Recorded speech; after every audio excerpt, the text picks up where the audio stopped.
Είμαι εδώ πέρα στην πλατεία Αριστοτέλους με τα iPhoneάκια μου. Για να τα κερδίσεις, πρέπει να βάλεις το χέρι σου μέσα στα σκουλίκια και να ψάξεις την κάρτα μας ή μέσα στις κατσαρίδες και να ψάξεις το δίλεπτο. Είμαστε έτοιμοι?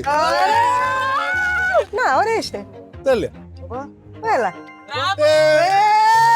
Πρώτο. Λοιπόν, συγχαρητήρια, κερδίσαμε. Το βγάλαμε εύκολα την καρτούλα. Κερδίσαμε ακουστικάκια. Ευχαριστώ πάρα πολύ. Έχουμε follow στην escapeonline.gr. Όχι, θα Άμα κάνω. είχαμε όμως, θα μπορούσαμε να κερδίσουμε και ένα κινητό. Δεν βγαίνει κάρτα.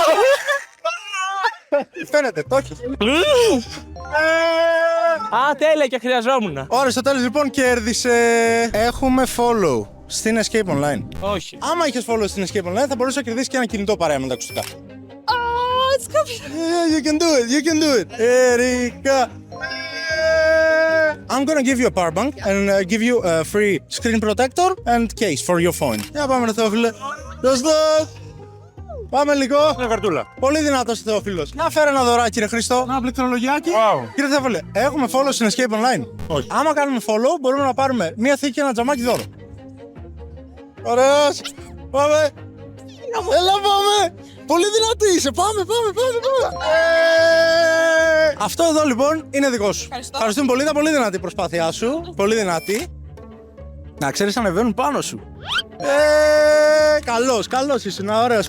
Πήγες επιθετικά. Μας κάνεις ένα follow και έρχεσαι αύριο το πρωί να πάρεις τα δωράκια σου. Τέλεια, Σε ευχαριστούμε πολύ, φίλε μου. Να είστε καλά. Έλα πάμε. Μπράβο, ρε Αλέξανδρε. Είμαστε Φράγκον 19 στο κέντρο και περνάς και αύριο το πρωί σου βάζουμε μια καινούρια θήκη και ένα καινούριο τζαμάκι για το κινητό σου. Αυτό ήταν για σήμερα, παιδιά. Θα ξαναέρθουμε σίγουρα. Οπότε κάνεις follow και περιμένεις πότε θα ανεβάσω ότι θα είμαι εδώ. Να ξέρεις, θα είμαι και με χειρότερα και με πιο εύκολα.